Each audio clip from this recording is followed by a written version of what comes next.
Let's mic news at 7। ये है let's mic more than radio और आप सुन रहे हैं न्यूज एट 7।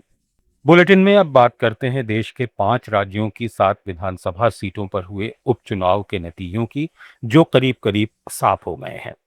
इस बार सबसे बड़ी चर्चा महाराष्ट्र के बारामती से आई ऐतिहासिक जीत की है। एनसीपी उम्मीदवार सुनेत्रा पवार ने 2,18,000 से ज्यादा वोटों के अंतर से जीत दर्ज कर नया रिकॉर्ड बना दिया है।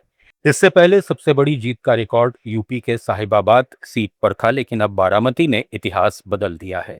सुनेत्रा पवार दिवंगत नेता अजित पवार की पत्नी है, जिनका जनवरी 2026 में विमान हादसे में निधन हो गया था। बारामती को पवार परिवार का गढ़ माना जाता है। ऐसे में उनकी जीत पहले से तय मानी जा रही थी। महाराष्ट्र की उप मुख्यमंत्री सुनेत्रा पवार ने कहा कि लोगों ने दादा यानी अजित पवार के प्रति अपना विश्वास, प्यार और संवेदना वोट के जरिए जताई है। ये जीत सिर्फ एक चुनावी नतीजा नहीं, बल्कि लोगों के भरोसे की जीत है। बारामती की जो इलेक्शन हुए हैं, खास करके बारामती जो है, उन्होंने दादा के प्रति जो विश्वास है, जो उनका प्यार और वो दादा के प्रति संवेदना इस वोटिंग के द्वारा दी है, ऐसा मेरा मानना है। वहीं महाराष्ट्र की राहुरी सीट से बीजेपी के अक्षय कार्डिले ने 1,07,000 से ज्यादा वोटों से जीत हासिल की है। इसके साथ ही बीजेपी ने गुजरात, नागालैंड और त्रिपुरा की एक एक सीट पर कब्जा जमाया है, जबकि कर्नाटक के बागलकोट में कांग्रेस ने जीत दर्ज की है और दावणगेरे साउथ में भी बढ़त बनाए हुए है। बता दें कि ये सभी सीटें पूर्व विधायकों के निधन के कारण खाली हुई थीं और अलग अलग चरणों में अप्रैल में वोटिंग कराई गई थी। सुप्रीम कोर्ट में ट्रांसजेंडर अधिकारों से जुड़े 2026 के संशोधन कानून को चुनौती देने वाली याचिकाओं पर सुनवाई हुई। सुप्रीम कोर्ट ने केंद्र और सभी राज्यों को नोटिस जारी कर 6 हफ्ते में जवाब मांगा है।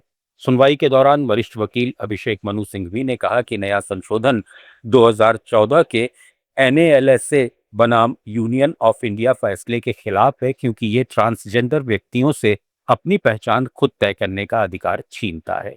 चीफ जस्टिस सूर्यकांत ने इस पर सवाल उठाया कि क्या सेल्फ आइडेंटिफिकेशन का गलत इस्तेमाल हो सकता है। वहीं सरकार की ओर से कहा गया कि कानून का मकसद जबरन लिंग परिवर्तन जैसी प्रथाओं को रोकना है।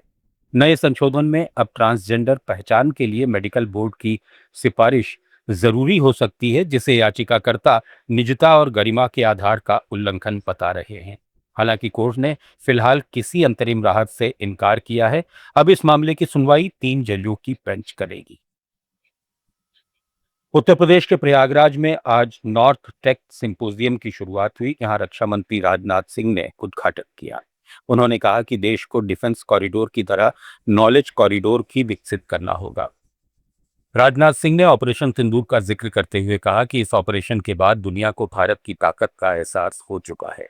अब हमें केवल एक्टिव नहीं बल्कि प्रो एक्टिव रणनीति अपनानी होगी, ताकि जरूरत पड़ने पर दुश्मन को सरप्राइज दिया जा सके। ऑपरेशन सिंदूर टेक्नोलॉजिकल वॉरफेयर का उदाहरण है, जिसमें आकाश और ब्रह्मोस जैसी मिसाइल सिस्टम्स का इस्तेमाल हुआ। उन्होंने चेतावनी दी कि डिफेंस सेक्टर में किसी भी तरह की देरी घातक साबित हो सकती है, इसलिए हमें भविष्य की चुनौतियों के लिए अभी से तैयार रहना होगा। बिहार के भागलपुर में गंगा नदी पर बने विक्रमशिला सेतु का एक हिस्सा एक बार फिर अचानक ढह गया। करीब 34 मीटर लंबा हिस्सा नदी में जा गिरा। राहत की बात यह रही कि प्रशासन ने पहले ही पुल पर ट्रैफिक रोक दिया था, जिससे एक बड़ा हादसा टल गया और किसी तरह की जनहानि नहीं हुई। हालांकि इस घटना का असर काफी बड़ा है। सीमांचल समेत करीब 16 जिलों की कनेक्टिविटी प्रभावित हुई है और रोजाना आने जाने वाले करीब 1 लाख लोगों को दिक्कतों का सामना करना पड़ रहा है। चौंकाने वाली बात यह है कि पिछले 10 साल में इस पुल की 3 बार मरम्मत हो चुकी है और हाल में मार्च 2026 में भी रिपेयर वर्क किया गया था। लापरवाही के आरोप में पथ निर्माण विभाग ने एग्जीक्यूटिव इंजीनियर को सस्पेंड कर दिया है।